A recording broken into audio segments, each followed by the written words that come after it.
प्यारे बच्चों, मैं अनामिका गुप्ता मैम हिंदी का टॉपिक जो बचा हुआ है वो दोबारा लेके आ रही हूँ। तो पहले मैंने जो कल आपको बताया था उसमें मैंने आपको शब्द के भेद बताए थे। शब्द के भेद 4 तरह से होते हैं। एक तो हो गए अर्थ के आधार पर, अर्थ के आधार पर हो गए पर्यायवाची, एकार्थी, अनेकार्थी, पर्यायवाची और विलोम शब्द। फिर उसके बाद उत्पत्ति के आधार पर वो तत्सम, तद्भव, देशज और विदेशी। फिर आगे आपके व्याकरण के आधार पर, व्याकरण के आधार पर विकारी, अविकारी। और उसके बाद आगे आपके बनावट के आधार पर, बनावट के आधार पर 3 किस्म के होते हैं, रूढ़, यौगिक और योग रूढ़। तो व्याकरण के आधार पर विकारी और अविकारी, वो मैंने आपको बता दिया था। विकारी जो होते हैं जिनमें रूप, शब्दों का रूप परिवर्तित हो जाता है। अविकारी हो गए जिनमें रूप नहीं बदलता है। तो ये मैंने आपको उनकी परिभाषा बता दी थी। अब मैं बता रही हूँ विकारी के आगे, विकारी शब्द के भी 4 भेद होते हैं और अविकारी के भी 4 भेद होते हैं। विकारी शब्द के 4 भेद होते हैं, वो तो आपने शुरू से पढ़ा भी होगा, लेकिन मैं फिर से आपको समझा देती हूँ। संज्ञा, सर्वनाम, तीसरा विशेषण, चौथा क्रिया। संज्ञा क्या होती है? किसी वस्तु, स्थान अथवा प्राणी का बोध कराने वाले शब्द को हम संज्ञा कहते हैं। जैसे मेज, आगरा, दिल्ली, राम, गीता। ठीक है, संज्ञा आपने पहले भी पढ़ी है। फिर आ गया सर्वनाम। तो ये कौन से शब्द होते हैं? विकारी शब्द जो हमें संज्ञा बताते हैं, जैसे सर्वनाम का बोध कराते हैं, ज्ञान कराते हैं। सर्वनाम आ गया, जो शब्द संज्ञा के बदले में प्रयोग किए जाते हैं वे सर्वनाम कहे जाते हैं। जैसे वह, तुम, कौन, वहां, प्रत्येक। फिर आ गया तीसरा विशेषण।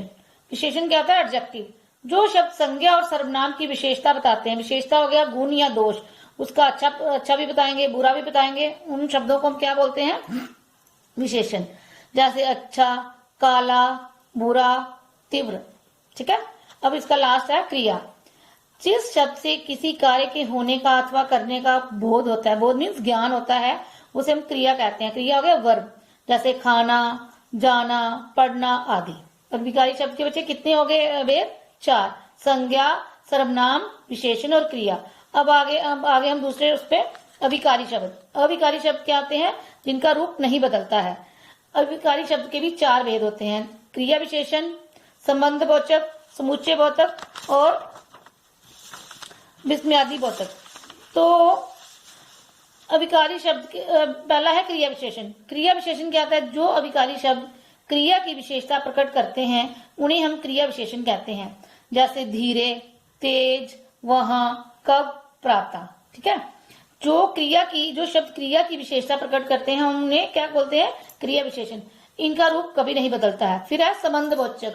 संबंधवाचक हो गया प्रेपोजिशन। प्रेपोजिशन आपने पढ़ी होगी, वह शब्द जो संज्ञा या सर्वनाम के साथ जुड़कर उनका संबंध वाक्य के दूसरे शब्दों से जोड़ते हैं, उन्हें संबंध बोधक शब्द कहते हैं। जैसे पर, मैं, में, का, ने, द्वारा आदि। ठीक है, ये हो गए संबंध बोधक, हो गए प्रेपोजिशन। फिर उसके बाद आ गया समुच्चय बोधक। समुच्चय बोधक शब्द कौन से हैं? 2 वाक्यों को जोड़ने वाले अविकारी शब्द समुच्चय बोधक कहलाते हैं। ये हो गए कंजक्शन। जैसे और, लेकिन, अथवा। कौन से हो गए समुच्चय बोधक? कंजक्शन। जो 2 वाक्यों को जोड़ते हैं वो बीच में आते हैं। 2 वाक्यों को, 2 एक अलग अलग वाक्य होते हैं, उनको बीच में जो जोड़ते हैं, दैट इज वो क्या है? समुच्चय बोधक कंजक्शन। कौन सी एग्जाम्पल है उनकी? और, लेकिन, अथवा। फिर लास्ट में आ रही है विस्मयादि बोधक शब्द। विस्मयादि बोधक शब्द कौन से हैं? जिन शब्दों के प्रयोग से आश्चर्य, प्रसन्नता और दुख प्रकट होता है, एक्सक्लेमेटरी जिसको हम बोल सकते हैं। जिन शब्दों के प्रयोग से आश्चर्य, प्रसन्नता, दुख प्रकट होता है, जैसे आह, हाय, अरे, छी।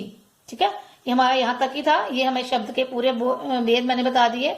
शब्द के जो भेद हैं 4 तरीके से होते हैं। एक अर्थ के आधार पर, एक उत्पत्ति के आधार पर, एक बनावट के आधार पर, एक व्याकरण के आधार पर। अर्थ के आधार पर आपको मैंने बताया था एकार्थी, अनेकार्थी, पर्यायवाची और विलोम।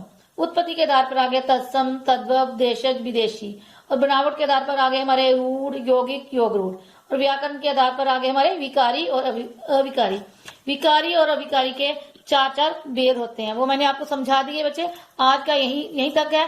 थोड़े से क्वेश्चन मैं आपको दे रही हूँ प्रैक्टिस के लिए, वो मैं आपके उसमें डाल दूंगी, आपको मैं दे दूंगी होमवर्क। वो आपने ढूंढने हैं शब्द और उनके उत्तर लिख के आपने मुझे व्हाट्सएप करना है, ताकि मुझे पता चला कि आप जो मैं पढ़ा रही हूँ वो समझ भी रहे हो और उसको नोट भी कर रहे हो और उसको अच्छे से नहीं समझ के आप उनका जवाब भी दे रहे हो, उनको घर में उनकी प्रैक्टिस भी कर रहे हो। अच्छा, थैंक यू बेटा, बस इतना ही है।